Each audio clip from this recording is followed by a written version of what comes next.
Destiny here with you. Time to get the reading done for the month of June and see what it holds for everyone. Now, June is also the month where we have the summer solstice here in the northern hemisphere and the winter solstice, which will be happening in the southern hemisphere during the month of June. So we're going to go and see what the spirits have to say about this coming month and the shift in seasons, as well as shifts in our goals, as so many people's roles change as they either graduate or move off to school. So let's get them in and see what they have to say.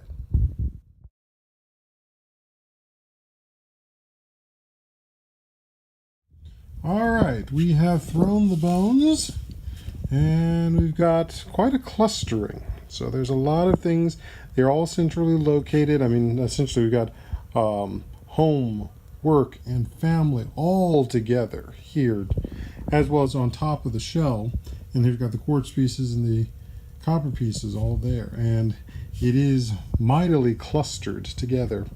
You'll notice that the way it comes together, it sort of forms a sort of like a vase or a seat or something that is holding the structures together.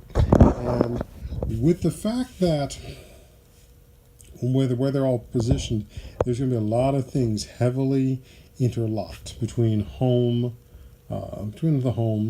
between the work, and between the family. And again, with the way this clusters together, everything's going to be focused around that. We also have the pelvic bone. We've got a number of rib bones and support bones as well. So let's start first and foremost. I'm actually not going to start with our three main bones that we do. I'm going to actually start with the shell, which you can see underneath. That is, again, the element of nature. And the fact that we have the outer portion of the shell up means that this is going to be about dealing with difficulties from coming outside of self. Now, the fact that we have just this window of it means that there's going to be this window of this outside force, this outside difficulty, this outside threat coming into us. Furthermore, with the fact that we have the quartz piece on here, this is about memory. This is about the thoughts and actions of the past. This is about history. And again, it's sitting on the edge of the shell. And it looks like if this was actually, it would be cradled on the family. So this is about the exterior issues about the family, old history, old issues that are coming in, and how the family has dealt with these issues from outside is very much a big factor. So how did it deal with threats from, neighbors? How did it deal with threats from the community itself? How did it deal with threats from those not of the family and those that have been granted that inclusion? So there's a lot about how that interacts. And again, the fact that it's also seemingly balanced on family, it's also, there's going to be a strong relationship to how family both protects and remembers. Now, the focal point seems to be much more on the work bone as well, since it's also next to it. So there's another angle here where the difficulties and the threats come towards where we make our living and how we make our living and how we engage in our purpose. And again, our the work we do to bring in the bills may not actually match up with the work we do for purpose. So this is all about doing some reassessments about our outer forces, our outer relationships, and remembering what they are, how they operate, what have they taught us in the past. All right. So then going into the home bone, it's there. It's another place to provide structure and support, because again, we've got this forming almost a triangle of the mind, a triangle of the body, a triangle of the spirit. So again, all of them working together. And since we're also talking about spirit, you notice that we have the copper piece here as well. And again, spirit is involved. So we have spirit, we have the mind, we have essentially nature, especially represented here in the shell.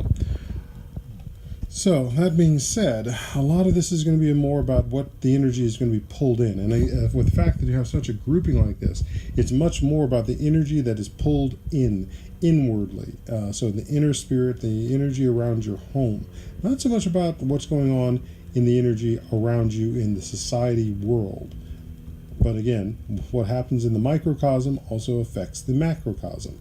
So, it's about what is that gathering energy and how are you storing it, cultivating it, and preparing it.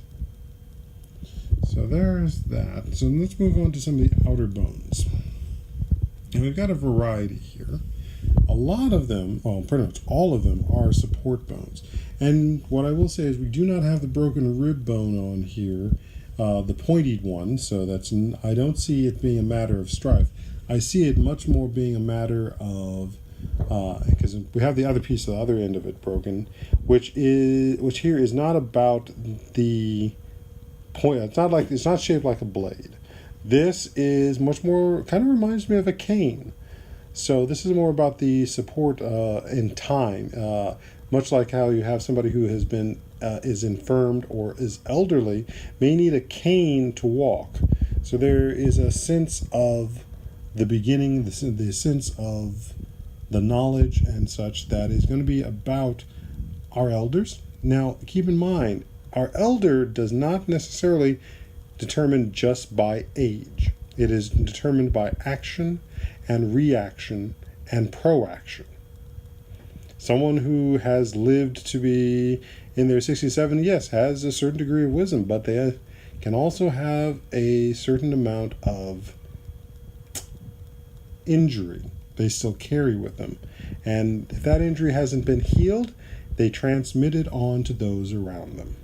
And this is also part of the big problem with talking about the issue of intergenerational trauma. We have to begin to recognize when we are dealing with elders who perpetuate trauma, not just within our families, but within our communities as well. And there is a sense here with this one who's almost like a wishbone, to take a different path. We can wish for something different. We can put energy into something different. Now, as we move into these over here, there's a scattering. And I feel like they're like seeds. This is the harvest has already been, the things have already been planted for the spring, but this is part of the second harvest. This is about what other things are being planted and created. There's another network that you're going to need to connect with, another network you're going to need to find relationship with, and these will build support. These will build structure. So it's all going to be about how you're building some other relationships at this time. Now, that does not mean you have to pull all of your energy away from here, but you do need to put some energy out in the rest of the world and have those relations. Because at some point, some of these may be becoming part of your family, part of your home, and in some cases, you may be sending that energy out to them so they may include you in their homes. Now, one other thing that I had missed earlier and hadn't mentioned, you notice we got this little bone that's sticking right under the quartz piece. This one is the end of the tailbone. And what it shows me here is that it's about balance, and balance needs to go with the memories that are being broken, that are being reawoken, that are being reassessed. We need to make sure we are assessing all of the memories, all the things of the past with balance and not favoritism. Or the idea that we need to have a golden story when it was a story of despicableness. So, understand it with balance. There is both good and evil in all actions. There is good and bad in the world, and nothing is 100%. So we must find the balance between it. So, this is Uncle Destiny on behalf of the spirits. May June be a time where you know where your focus is and you pull your energies in and are able to weather the difficulties that come. But you will weather those difficulties. So, Ashe, and may the spirits and guides be with you.